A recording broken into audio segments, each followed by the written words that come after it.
بیوی سیدہ خدا کی بارگاہ میں ایسے عبادت کرتی ہیں، ایسے بدن میں لرزہ ہے، خدا ملائکہ پر افتخار کرتا ہے، دیکھو میری کنیز کس طرح میری عبادت میں کھڑی ہوئی ہے، اللہ اکبر، خدا افتخار کر رہا ہے۔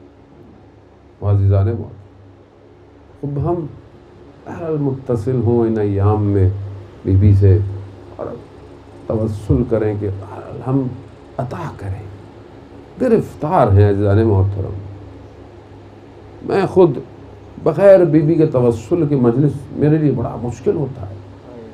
جب بھی مجالس کے لیے جاتا ہوں، آتا ہوں، پڑھنا ہو، بی بی کی بارگاہ بہت ضروری ہے۔ کیوں؟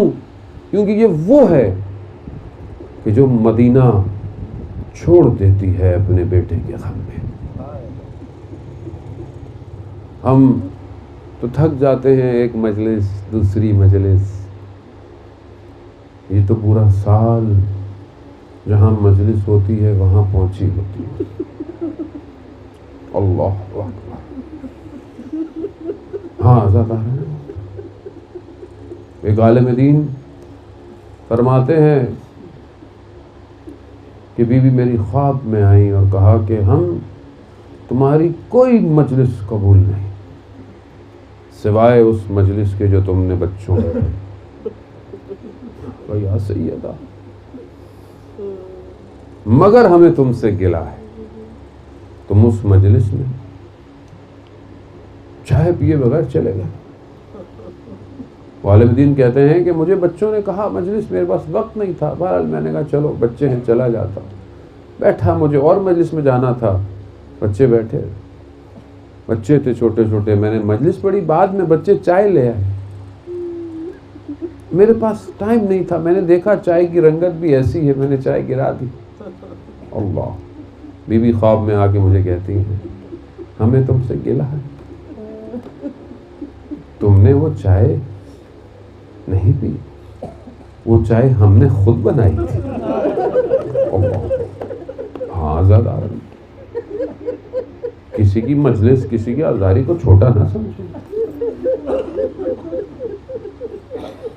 کبھی کبھی ضروری بھی ہے ایسی جگہوں پہ جانا، ہمیں نہیں پتا پورے سال میں کون سی مجلس ان کی بارگاہ میں قبول ہے، وہ نہ جانے کس چھوٹی سی چیز کو اپنی بارگاہ میں قبول کر لے۔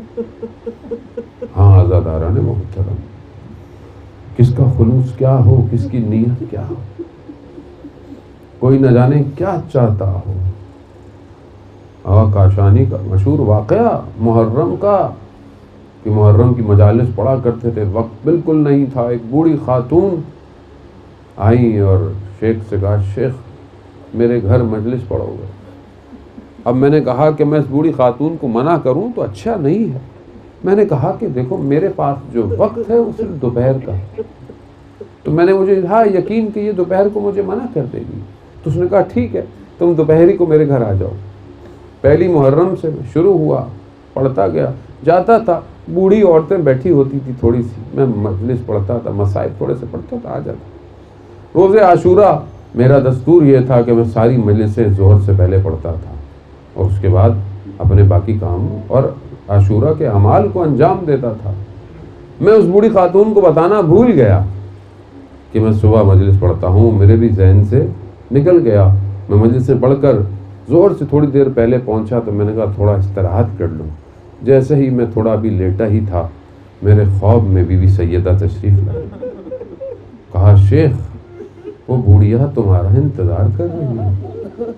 اچانک میری آنکھ کھلی، گرمیوں کے دن تھے، کاشان تھا، میں نے جلدی سے لباس پہنا، دوڑتا ہوا چلا، میں نے دیکھا وہ بوڑھی گلی کے کونے پر کھڑی، کبھی دیکھتی ہے، کبھی اندر چلی جاتی ہے، کبھی دیکھتی ہے۔ میں نے کہا کہ اس نے تو اب مجھے دیکھ لیا، میں آ رہا ہوں، اسے چلے جانا چاہیے، کیوں نہیں جا رہی؟ جیسے ہی میں اس کی گلی کے کونے پر پہنچا، وہ بوڑھی مجھے کہتی ہے شیخ تم کہاں تھے؟ خود سیدہ مجلس میں آئی ہوئی ہے۔ یا امام زمان معاف کریں ہمیں، ہم آپ کی عزت کے مصائب پڑھتے ہیں، یقیناً سخت ہے ہمارے لیے پڑھنا، لیکن عزاداران محترم کچھ تماچے ایسے ہیں تاریخ بشریت میں کہ جنہیں بھلایا نہیں جا سکتا. بعض علماء بیان کرتے ہیں خوب یہ تماچے ایسے تھے جو نہ صرف تاریخ پہ رقم ہوئے، آج تک ہمارے دلوں کو چھلنی کیا. وہ ایک ننھی سی بچی جو کربلا میں ہے، یتیم ہونے کے بعد اس کے سر پہ ہاتھ نہیں رکھا گیا بلکہ اسے تماچوں سے جواب دیا. ہاں عزاداران محترم، مقاتل میں بیان ہوتا ہے کہ حضرت مسلم کے جو 2 بچے تھے نا، انہوں نے بھی جب پانی مانگا ہے نا تو اس لائن نے ان کو بھی تماچے مارے. اللہ اکبر. میں قربان جاؤں، استاد فاطمی نیا خود سید ہیں، کہتے ہیں میرے لیے بڑا سخت ہے اپنی جد کے مصائب پڑھنا. ہاں عزاداران محترم، مگر کوچہ بنی ہاشم کا ایک مقام ایسا ہے، یہ تو مٹ گئے نشان عزاداران محترم، ورنہ ہم نے ان جگہوں پر ہی ٹکرے مار کر اپنے آپ کو ختم کر دینا تھا. مدینہ کی شکل بدل گئی، ورنہ تو ہم انہی کوچوں میں اپنے آپ کو جلا دیتے. ہاں کیسے تحمل کرتے کہ آپ اس مقام پہ سے گزرتے کہ جہاں آپ یہ دیکھتے کہ گلی بڑی تنگ ہے.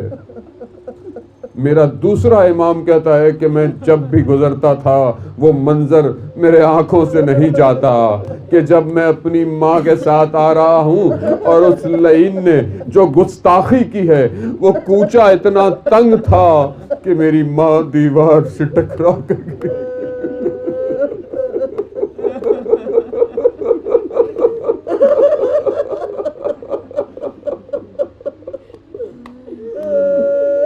ہاں عزاداران محترم، سیدہ کی عظمت کو سلام ہے جس نے اپنے دردوں کو چھپا کر رکھا، جس نے اپنے زخموں کو چھپا کر رکھا. نہ جانے کس طرح ارے مرد کے لیے کتنا سخت ہے کہ اس کے سامنے اس کی زوجہ کے ساتھ یہ اثر کیا جائے. یہ امام جانتے ہیں عزاداران محترم کہ بی بی اپنے آپ کو چھپائے رکھا اتنے دن، لیکن جب میرے مولا غسل دے رہے ہیں اس وقت پتہ چلا کہ چہرہ بھی کبود ہے، پسلیاں بھی ٹوٹی ہوئی ہیں، ہاتھوں میں زخموں کے نشان ہیں. ارے نہ جانے کس طرح بھی ان سارے زخموں کو لے کر اتنے دن تک اپنے بچوں کو بھی لے کر چلتی رہی ہوگی. کہ یہی کہتی ہے نا مدینہ کی خواتین کہ ہم جب بھی بی بی کی عیادت کو آتے تھے، جب بھی ان کو دیکھتے تھے تو وہ کل سے ہمیں زیادہ کمزور لگتی تھی، ان کا بدن جو ہے وہ ہمیں کل سے زیادہ نحیف لگتا تھا، بدن ٹوٹا ہوا ہے. ہاں عزاداروں، مگر ان حالات پر بھی بی بی نے کبھی یہ نہیں کہا کہ میرے ساتھ یہ ہے یا مجھے درد ہے. کہا مجھے اپنے بابا کے جانے کا غم اور علی کی ولایت کے غضب ہونے کا غم کھا گیا. میں کہوں گا یا سیدہ، جب مولا کو گلی رسے میں جو ہے وہ گلے میں ڈال کر گلیوں سے لے جایا گیا، مسجد مدینہ پہنچایا گیا، آپ نے ہاتھوں کو بلند کیا خدا کی بارگاہ میں، مسجد مدینہ کے ستون بلند ہونا شروع ہوئے. امام علی نے کہا سلمان جاؤ سیدہ سے کہو کہ بد دعا نہ کرے، چھوڑ دے. کہا جب تک میں نہیں جاؤں گی میں یہیں بیٹھی ہوں. میں کہوں گا یا سیدہ یقیناً آپ کی مصیبت بلند ہے، آپ کے مصائب بلند ہیں، مگر آپ اپنے امام کو لے کر گئی ہیں.